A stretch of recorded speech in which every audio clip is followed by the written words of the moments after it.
Bismillah, Assalamualaikum warahmatullahi wabarakatuh. Eh, Pertama-tama izinkan saya mengucapkan terima kasih untuk sharing bahasa Inggris. Jadi saya lebih memilih kata sharing ya daripada kata mengajar, karena menurut saya teman-teman ini sudah ada basic English-nya, apa namanya, bisa memahami soal-soal MTA nantinya. Saya kira itu saja kata kuncinya. Karena kemarin kita sudah buktikan bahwa Anda sebenarnya sudah punya uh, basic, begitu ya, dari kosakata yang kita tunjukkan, ternyata Anda sudah bisa pahami. Jadi I think you are great.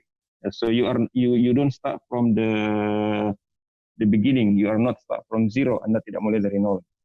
Saya kira itu pengantar saya. Selanjutnya saya ingin mulai dengan bertanya kepada peserta. Apa perbedaan antara skill dengan knowledge? Nanti saya akan setelah Anda menjawab, nanti saya akan hubungkan dengan pembelajaran kita hari ini. Saya ingin mulai dengan apa perbedaan antara skill dengan knowledge. Jadi skill itu adalah sebuah keterampilan. Bahasa Inggris itu adalah skill. Ya, saya ulang, bahasa Inggris itu ada dua, ada knowledge, ada skill. Tapi kecenderungannya untuk Anda sekarang ini, bahasa itu adalah sebuah skill. Knowledge itu lebih kepada aturan grammarnya. Nah, apa maksud saya mengawali perkuliahan kita, pembelajaran hari ini dengan perbedaan antara knowledge dan skill? Tujuan saya adalah bahwa karena bahasa Inggris itu adalah sebuah skill, adalah sebuah keterampilan, maka keterampilan itu bisa dicapai dengan latihan. Oleh karena itu, kalau Anda mau pintar bahasa Inggris, kata kuncinya satu, latihan. Karena dia skill, bisa dipahami ya? Nah, terkait dengan MTA ini, itu diawali oleh bahasa Inggris, di mana skill Anda sudah mulai dibangun. Ya, jadi skill Anda bahasa Inggris sudah mulai dibangun. Skill di mana bahasa Inggris dipakai untuk memahami soal. Nah, tapi ini tidak cukup. Dia nanti kemudian di follow up atau diikuti, follow up diikuti oleh latihan-latihan soal bahasa Inggris oleh trainer-trainer yang lain. Sehingga hari ini bahasa Inggris awalnya hanya sekedar untuk sebenarnya memberikan fondasi kepada Anda, fondasi skill. Adapun semakin tajamnya skill Anda, ibaratnya ini baru masih tumpul, tapi dia akan semakin terasa, semakin tajam jika Anda nanti mengikuti pelatihan selanjutnya. Begitu ya, mulai dari ada slide tiga materi. Jadi di situ kata kuncinya. Jadi ini hanya fondasi. Jadi ini karena sekali lagi bahasa adalah sebuah skill, di mana skill itu kata kuncinya harus dipraktekkan. Jadi teman-teman jangki malas untuk ikut pelatihannya. Karena semakin Anda meninggalkan pelatihannya, maka semakin Anda tidak bagus skill bahasa Inggrisnya. Tapi semakin Anda ikut pelatihannya, maka skill bahasa Inggrisnya dapat, dan pengetahuan tentang networking, HTML, dan database itu Anda dapat. Jadi dua-duanya dapat. Jadi saya sangat menyarankan Anda kemudian terus untuk mengikuti. Terakhir, saya ingin berdiskusi dengan Anda. Belajar lewat proverb, belajar lewat kata-kata mutiara atau ya kata-kata mutiara lah.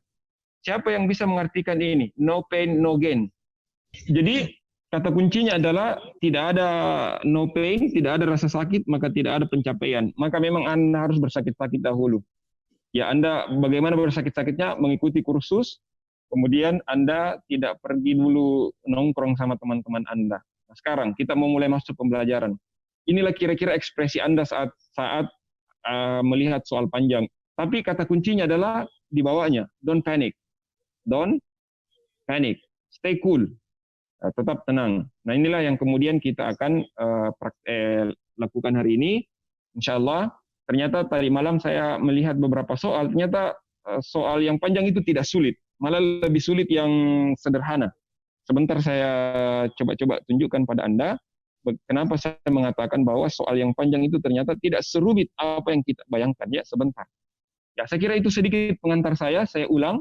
Ingat, bahasa Inggris itu adalah skill, dan ternyata tim MTA membuat kurikulumnya bagus sekali, mulai dari diawali dengan fondasi bahasa Inggris, lalu kemudian itu akan terus diasah pemahaman bahasa Inggrisnya dan knowledge-nya lewat latihan-latihan soal yang akan dilakukan di selanjutnya. Kemudian ingat, no pain no gain.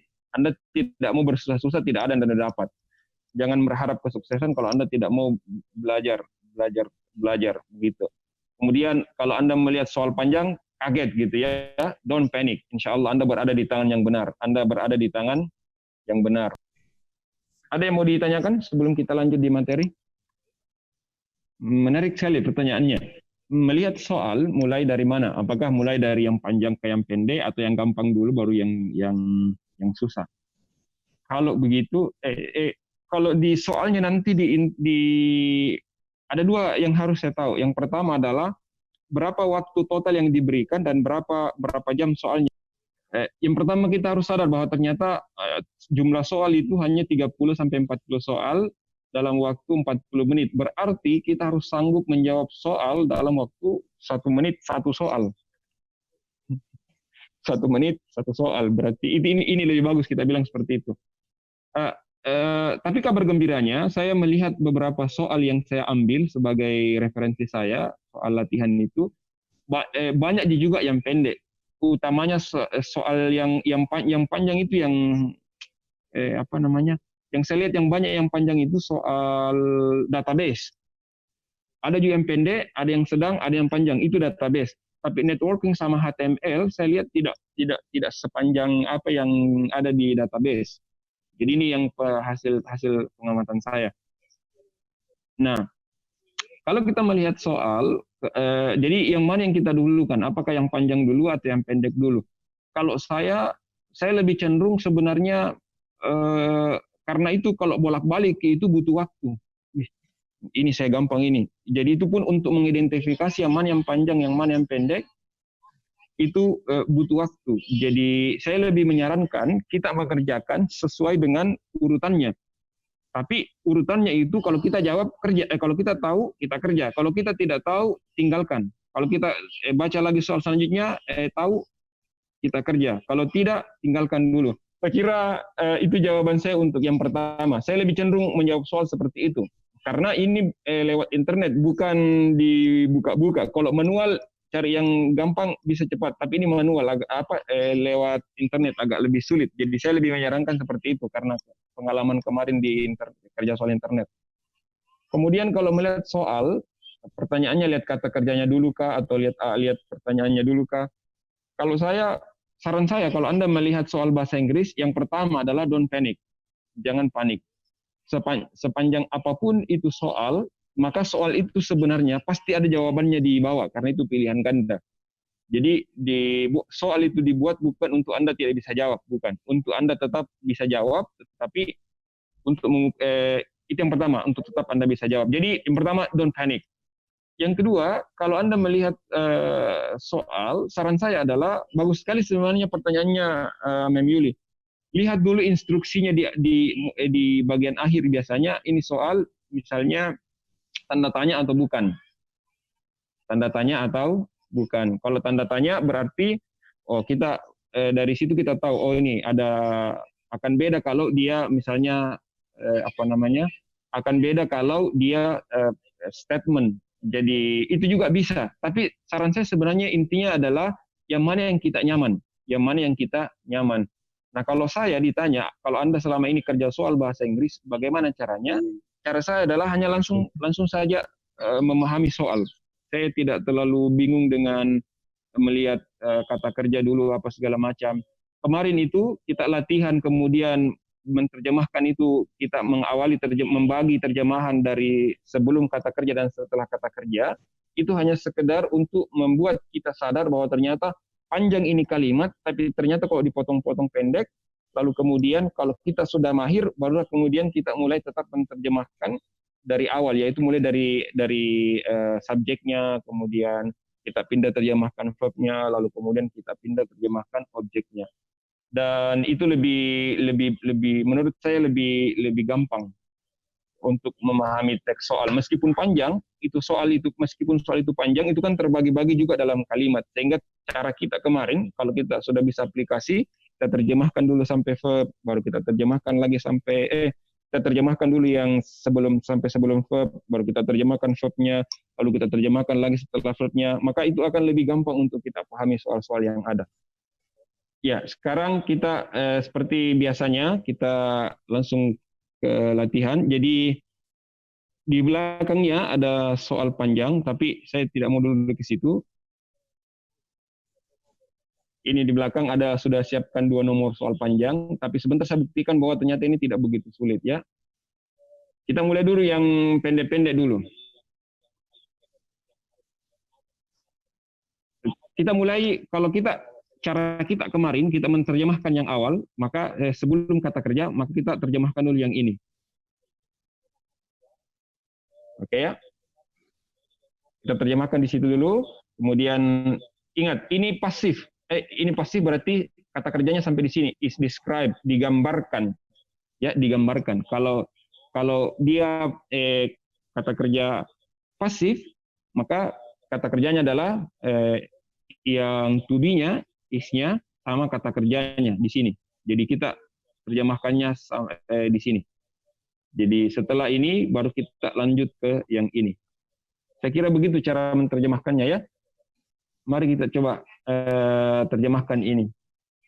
Which of the following database terms? Ada yang bisa menerjemahkan? Ingat, ini 3 kata loh. Ini 3 kata. Maka bagaimana cara menerjemahkannya? Mulai dari belakang. Ya. Apa itu database terms? Ada yang bisa? Istilah-istilah database. Berarti which of the following? Following itu di bawah. Berarti istilah-istilah database yang mana di bawah ini is described, digambarkan in the statement below. Berarti kita hanya ditanya yang mana istilah-istilah ini, yang istilah-istilah database. Ya, saya contohkan dulu, sebentar Anda yang bekerja. It prevents the current database operation from reading or writing a data item while the data item is being accessed by another operation. It prevents, hal ini menghalangi the current database operation, operasi database yang saat ini dari membaca atau menulis database item database. Sementara data item is being accessed, yang sedang diakses oleh operasi lain. Kalau kira-kira ini kata kuncinya, ngerti nggak bahwa apa yang terjadi di sini? Ngerti nggak? Saya hanya terjemahkan biasa ya, lebih spesifiknya orang komputer lebih tahu. Intinya ini akan ada dua database yang sedang berjalan. Ya, ada kata another, ada yang lain. Sementara yang sekarang yang lagi berjalan ini, misalnya saya ini, maka saya tidak bisa membaca dan menulis. Begitu. Kenapa? Karena diakses oleh database, karena diakses oleh orang lain, sederhananya seperti itu. Jadi kalau kita melihat soal seperti ini, kata kuncinya ingat, jangan fokus pada kosakata yang ada. Fokus pada apa maknanya, begitu ya. Saya ulang, fokus pada apa maknanya. Karena kalau kita ingat, tugas Anda adalah bukan menerjemah, tetapi untuk memahami apa maunya ini statement, lalu kemudian kita menjawab soal. Itu aja kata kuncinya. Cuman kenapa kita berlatih menerjemah? Karena saya ingin tahu apakah Anda memahami teks atau tidak. Makanya saya kalau melihat terjemahan Anda, saya tidak terlalu fokus apa betul-betul bagus atau tidak. Kata kuncinya adalah apakah Anda paham atau tidak. That's it. Kita berlatih. Ya, ini nomor 2. Kata kuncinya ingat, kalau dia huruf besar, jangan diterjemahkan. Misalnya software developer. Oh, tidak, harusnya huruf kecil gini. Misalnya ada kata architect incorporation, berarti ini nama, tidak usah diterjemahkan. Ya. Nah, sekarang saya minta Anda coba terjemahkan soal ini.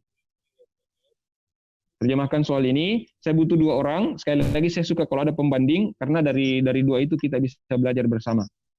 Ya, silakan. Ada yang bisa bantu saya untuk menerjemahkan ini? hasil terjemahannya dimasukkan di kolom chat. Nanti dari situ kita periksa ya. 2 orang saja, 2 orang. Ya. Ayo tolong ingat no pain no gain. Yang paling aktif itu yang paling dapat manfaatnya secara pribadi. Ya. Thank you. Silakan saya kasih waktu 5-10 menit lah. Jadi ingat ya, saya tidak memeriksa ketepatan terjemahannya. Yang saya hanya cek apakah Anda memahami teksnya dengan baik atau tidak.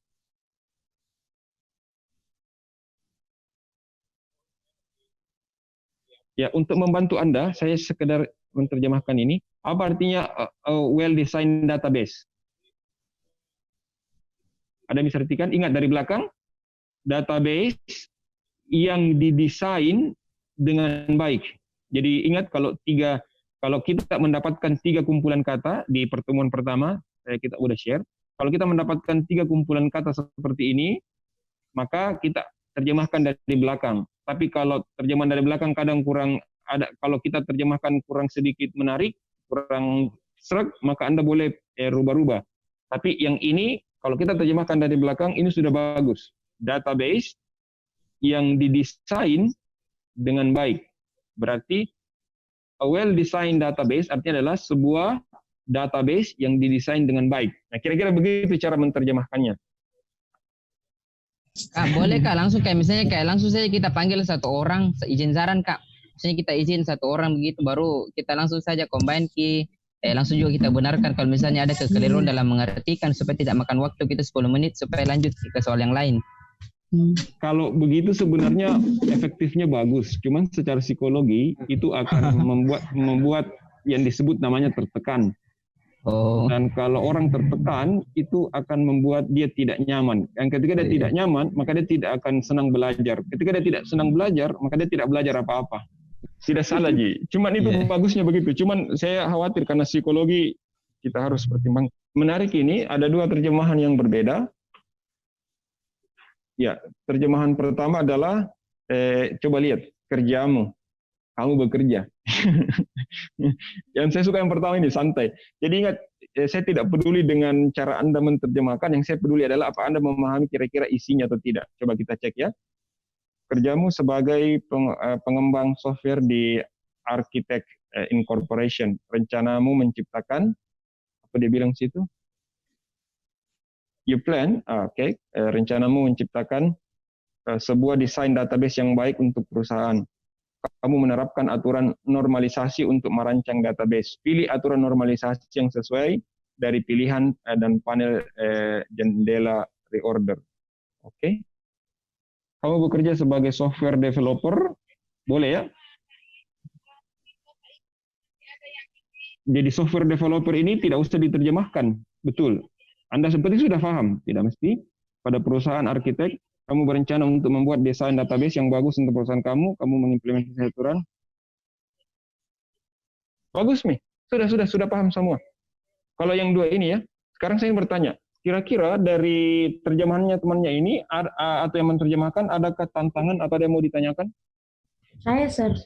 Ya. Oke, bismillahirrahmanirrahim. Assalamualaikum warahmatullahi wabarakatuh. Salam. Pertanyaannya yang soal yang nomor 2. Kan di sini, Sir, dari tadi saya melihat ada kata rules dari beberapa tadi. Sebenarnya ini rules pemaknaannya seperti apa, Sir? Karena saya lihat teman-teman yang menerjemahkan itu kata rules belum saya paham yang mana sih ini artinya, atau memang pemaknaannya berbeda atau bagaimana? Ya, bagus sekali pertanyaannya. Kita terjemahkan sesuai dengan cara yang sudah saya tanya dulu, nak. Kita mulai dari di depan. Kata kerjanya implement, berarti you, gampang sekali kalau you. Kamu mengimplementasikan, kemudian normalization rules, berarti ini 2 kata yang nyambung, berarti dipahami. Rules normalization, aturan-aturan normalisasi. Jadi rules itu berasal dari kata rule, aturan. Ditambah S berarti aturan-aturan. Normalization rules berarti aturan-aturan normalisasi. For designing the database, untuk mendesain database. Saya kira enggak. hati-hati dengan role ya. Huruf U-nya diganti dengan O, dari rule menjadi role. Kalau role itu peran, kalau rule itu aturan. Itu bedanya. Mengerti, Sir. Jadi begini, itulah dalam bahasa Inggris itu ada yang disebut dengan ESP, English for Specific Purpose. Bahasa satu kata maknanya bisa berbeda. Misalnya, yang paling gampang itu misalnya interest secara umum itu artinya adalah kepentingan atau keinginan. Tapi kalau dia masuk di istilah ekonomi akuntansi, interest itu bermakna apa coba? Bermakna bunga. Jadi seperti itu. Nah, sekarang pertanyaannya adalah bagaimana caranya saya tahu bagaimana kalau saya menerjemahkan enterprise ini misalnya di secara artinya perusahaan atau bukan. Maka caranya adalah lihat maknanya. Apakah maknanya di situ dia bermakna sebagai perusahaan atau dia bermakna sebagai istilah yang memang yang secara khusus yang Anda maksudkan tadi dalam ilmu komputer. Jadi yang kita perhatikan adalah maknanya secara dari satu kalimat itu. Makanya kalau Anda yang pernah tes TOEFL itu, kenapa kita sekitar 20% tes TOEFL itu adalah tes tentang, setahu saya sekitar 20% lah pengalaman saya, mungkin plus minus lah. Kenapa disuruh ada biasa apa sinonimnya, apa antonimnya? Karena kita ingin dicek apakah Anda memaknai kalimat yang ada di situ atau konteks yang ada di situ. Jadi memang kita harus belajar untuk memahami konteks, karena dari konteks itu kita bisa menebak apa makna dari apakah dia bermakna secara spesifik atau English secara umum. Saya kira begitu jawaban saya. Ada lagi? Kalau tidak ada, kita langsung pindah ke yang panjang, ya. Karena kan ini hanya sekedar mengulang yang kemarin, dan hari ini kan soalnya soal panjang, dan ternyata saya cek tidak banyak juga soal panjang. Setahu saya memang pertama itu kita harus cek dari instruksinya. Instruksi soal kan macam-macam. Instruksi soal itu ada yang misalnya nanti pilih 2, ada hanya disuruh untuk mengorganize, coba organize stepnya, step 1 apa, step 2 apa, step 3 apa, dan seterusnya. Dan kalau memang pilihan ganda antara ada 1 sampai 4, maka yakinlah bahwa kalau standar soal itu ada soal yang pasti memang soal itu dibuat ada karena untuk menguji. Kalau waktu saya pernah baca jurnal tentang pilihan ganda itu, bahwa pilihan ganda yang baik memang harus ada tingkat pilihannya itu adalah bukan pilihan yang gampang di pengecohnya itu tidak boleh pengecoh yang istilahnya biar orang-orang tidak tahu ini ilmu dia bisa jawab. Jadi memang mereka dibuat untuk memiliki tingkat pengecoh yang tinggi.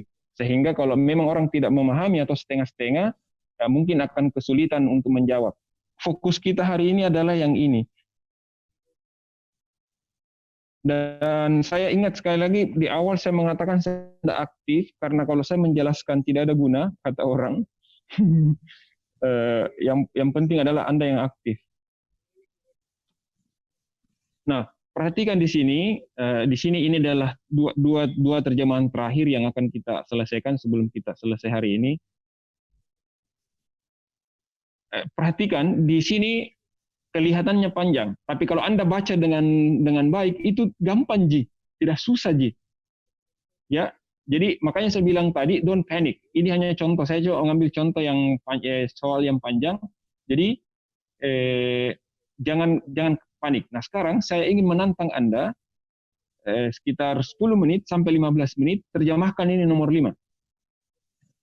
Ya, nanti setelah itu kita akan coba untuk membandingkan terjemahan Anda. Tapi ingat ya, kata kuncinya adalah yang huruf besar begini, perhatikan ini nama, jangan diganti. Table name, tabel yang name ini diberi nama. Kalau ada ed-nya itu berarti diberi nama. A table name, sebuah tabel yang diberi nama employee changes. Berarti namanya ini tabel employee changes. Begitu. Bisa dipahami? Jadi yang huruf besar begitu jangan diterjemahkan. Ya, sama di atas ini SQL Server, ini SQL Server nggak usah diterjemahkan. Bisa dipahami ya? Ya, saya sekali lagi ini saya ingin membuktikan kepada Anda bahwa ternyata Anda bisa loh. Tidak sampai sulit-sulit banget. Nah, sekarang saya kasih waktu 10 sampai 15 menit. Silakan terjemahkan. Ya, saya kasih waktu 10-15 menit. Kita coba cek. Jadi kamu bekerja sebagai ini nomor 6 ya. Kita mulai dari yang ini, yang di sini. Ya, kita coba. Kamu bekerja sebagai developer database. Boleh. Jadi tidak usah diterjemahkan. Untuk www.company.com, perusahaan tersebut bernama www.company.com, host pada SQL Server 2008. Database tersebut termasuk ke dalam nama apa ini? Terdapat ke dalam nama karyawan yang di dalamnya terdapat detail pada karyawan. Kamu mau membuktikan bahwa setiap waktu di setiap data pada setiap karyawan dapat dimodifikasi, diubah, semuanya telah tercatat pada setiap karyawan yang terubah. Karyawan dapat mengubah kolom yang ingin diubah, siapa yang akan mengubah, kapan, di mana. Nah, siapa punya terjemahan ini? Siapa coba saya cek? Saya punya ini? Oh, Rian. Coba Rian, ngerti nggak apa maksudnya ini? Saya sekedar mau make sure. Ngerti nggak apa maksudnya ini, Rian, yang nomor 5 ini? Bisa cerita dalam bahasa Indonesia? Apa maksudnya ini soal dalam bahasa Indonesia? Pak, jadi di sini Pak, seorang karyawan bekerja pada perusahaan yang bernama www.company.com. Terus database tersebut itu terdapat beberapa list atau nama-nama karyawan yang bekerja. Nah, di database tersebut itu kita dapat mengubah datanya pada setiap waktu untuk dimodifikasi terhadap data-data karyawan tersebut. Ya, itu poin penting yang saya tahu Pak dengan soal nomor 5. Ya, intinya adalah kalau Anda mau merubah, memodifikasi data yang manapun dan waktu kapanpun itu bisa. That's the key. Ya Pak. Oke, kalau sudah paham aman. Menurut Rian susah nggak ini dipahami atau tidak? Kalau dilihat dari soalnya yang panjang Pak, agak rumit. Apanya? Agak rumit Pak karena panjang soalnya, tapi ternyata poin-poinnya sudah dapat. Nah, itu yang saya maksud. Makanya saya bilang jangan panik.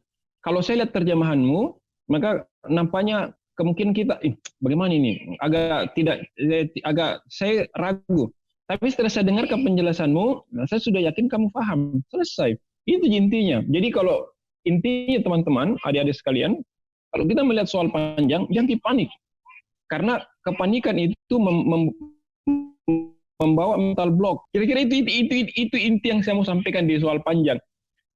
Cuman kebanyakan orang hanya karena dia menerjemahkan satu-satu. Akhirnya apa yang terjadi? Karena satu-satu menerjemahkan, ada kosakata yang dia tidak tahu, akhirnya bingung, sudah mideh. Padahal kalau dia lihat semua kosakata yang ada di sini, dia terus coba baca, ada beberapa kata yang dia tidak tahu, tetap dia bisa memahami apa maunya soal. Kalau dia tetap memahami maunya soal, aman, dia tetap bisa menjawab pertanyaan dengan baik. Itu kata kunci yang saya mau sampaikan hari ini. Itu aja. Begitu ya, kira-kira paham apa yang saya ingin mau sampaikan? Bisa tuh? Jelas di apa yang saya mau sampaikan? Coba satu lagi. Kerjaanmu sebagai database developer untuk www.company.com. Perusahaan itu punya sebuah database bernama www.company.com yang dimasukkan dalam SQL Server 2008. Database tersebut memiliki sebuah tabel bernama employees. Bagus ya, jadi kalau huruf besar itu jangan diterjemahkan. Name, tabel yang bernama atau tabel yang diberi nama. Karena dia name, ada D-nya di belakang. Semua data dalam tabel employees diubah dalam print update. Mereka direkam dalam tabel bernama employee changes. Tabel employees changes memiliki kolom untuk merekam apa yang sudah berubah, siapa yang merubah, dan kapan dirubah. Apa yang harus kamu lakukan untuk memenuhi kebutuhan itu? Bagus sekali. Ini terjemahannya bagus lah. Nah, itu yang saya mau teman-teman yang lain belajar. Karena kalau kita mau pahami semua, mohon maaf adik sekalian, saya pun kalau membaca berita itu, saya hampir tiap hari baca berita bahasa Inggris atau dengar-dengar bahasa Inggris. Ada beberapa hal yang saya tidak, kosakata yang saya tidak tahu. Tapi kosakata yang saya tidak tahu itu tidak membuat saya berhenti untuk memahami. Ibaratnya itu kalau kita mau melihat rumah, rumahnya itu jangan hanya karena satu dua yang kita tidak bisa lihat, kemudian kita menganggap tidak bisa melihat rumah secara keseluruhan. Padahal bisa kentara itu rumah di depan. Jangan karena hanya satu titik yang kita tidak bisa lihat, akhirnya kita merasa tidak membuat kita tidak apa ya. Kalau ibaratnya kita jangan hanya karena satu soal, hanya 2-3 kosakata yang kita tidak tahu, lantas kita menyerah. Padahal bisa Nah, bagi teman-teman yang lain yang kira-kira masih setengah-setengah, jangan khawatir. Ingat, ini baru awal. Jadi ini baru fondasi. Ini adalah fondasi bahasa Inggris. Aslinya nanti di soal-soal latihan. Karena ini kan hanya sekedar bagaimana membangun fondasi. Makanya saya bilang bagus sekali caranya tim MT buat ini kurikulum. Diawali dengan kurikulum bahasa Inggris, lalu untuk fondasi Anda, nanti selanjutnya skill bahasa Inggrisnya dan knowledge-nya dalam ilmu komputer itu diambil alih oleh dosen yang lebih paham pada bidang ilmunya. Saya kira ini yang saya salut sekali. Dan alhamdulillah kalau sudah seperti ini berarti tugas saya sudah selesai. Anda sudah paham apa yang saya maksudkan. Ada yang Anda mau tanyakan? Saya Pak. Saya mau tanyakan Pak, ini kan kata sama AN itu kan sama-sama artinya merupakan sebuah. Itu Pak, kapan waktunya digunakan itu sama an tadi? Oke. Pertanyaan menarik. Saran saya begini. Kalau Anda tadi sudah bagus sekali poinnya bahwa saya tahu Pak, itu en sama artinya adalah sebuah. Kapan dipakainya? Menurut saya, konteks saat ini di mana Anda hanya butuh untuk memahami bacaan, Anda tidak perlu tahu kapan dipakai. Tidak usah. Yang penting bagi Anda adalah pokoknya kalau A sama en itu artinya sebuah. Begitu. Karena Anda hanya mau menerjemahkan, ada memang itu teksnya. Nanti ketika Anda mau menulis, baru butuh aturan itu. Tapi saat ini Anda tidak perlu aturan itu. Tidak usah Anda bingung untuk mengetahui dan menghafal aturan-aturan itu, tidak perlu. Yang penting Anda sudah tahu, dan saya lihat tadi Anda sudah tahu bahwa sama en itu artinya adalah sebuah. That's it. That's enough. Gitu kira-kira. Begitu kira-kira saran saya ya.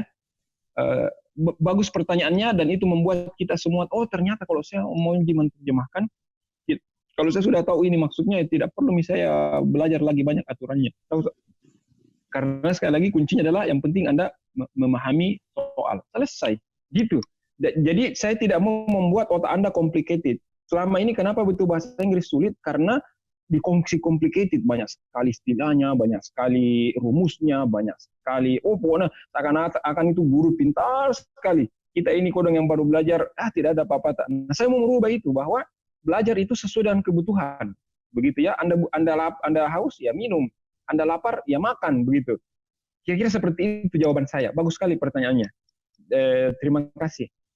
Ada lagi yang lain sebelum kita rehat? Pak. Ya. Ya, tadi saya mengerti kalau Mas Ali, cuman tadi saya kepikirannya Pak, karena kan kemarin itu ada kata khas. Itu kan ketika ada kata kerja ketiga, dia itu artinya telah. Sedangkan kalau cuma khas saja, dia kan artinya memiliki. Saya cuma tadi kiranya seperti itu. Oh ya, bagus. Ya, untuk has ini beda konteksnya, karena dia akan mempengaruhi terjemahan. Maka saya artikan, saya jelaskan. Tapi karena ini tidak, jadi tidak perlu. Sekedar tambahan, karena pertanyaannya bagus, saya kasih bonus. Jadi has dengan have itu sama ya. Have itu misalnya yang kemarin saya tulis di sini. Jadi sama ya, has atau have. Artinya memiliki. Tapi kalau dia ketemu dengan kata kerja ketiga, dia bermakna telah. Sama ya, begitu. Ada yang lain mau ditanyakan? Oke lah ya, kalau tidak ada kita rehat dulu. Gitu ya. Saya senang sekali adik-adik. Ingat sekali lagi, ini hanya fondasi. Ingat, fondasinya ini nanti secara lebih lengkapnya nanti saat Anda pengayaan soal. Dan saya sudah senang beberapa di antara Anda sudah menunjukkan kepada kita bahwa dia sudah mulai memahami soal tanpa kemudian dipusingkan dengan beberapa kosakata yang dia tidak terlalu paham. Karena kalau dilihat ini kosakata di soal, Anda pasti tahu, Ji. Ada Windows, ada table, itu kan semua sudah Anda tahu. Jadi fokus pada kata yang Anda tahu, jangan sampai fokus pada kata yang Anda tidak tahu, sehingga Anda kemudian kehilangan konsentrasi. Jangan, padahal jawabannya di bawah Anda tahu. Saya kira itu kata kunci yang saya mau sampaikan di hari ini dan pertemuan-pertemuan sebelumnya. Saya sangat senang, saya melihat beberapa di antara Anda yang aktif, saya sudah lihat, dan yang tidak aktif ini, saya pun yakin Anda akan tetap bisa catch up. Catch up itu tetap mengikuti, karena saya lihat kurikulumnya bagus sekali.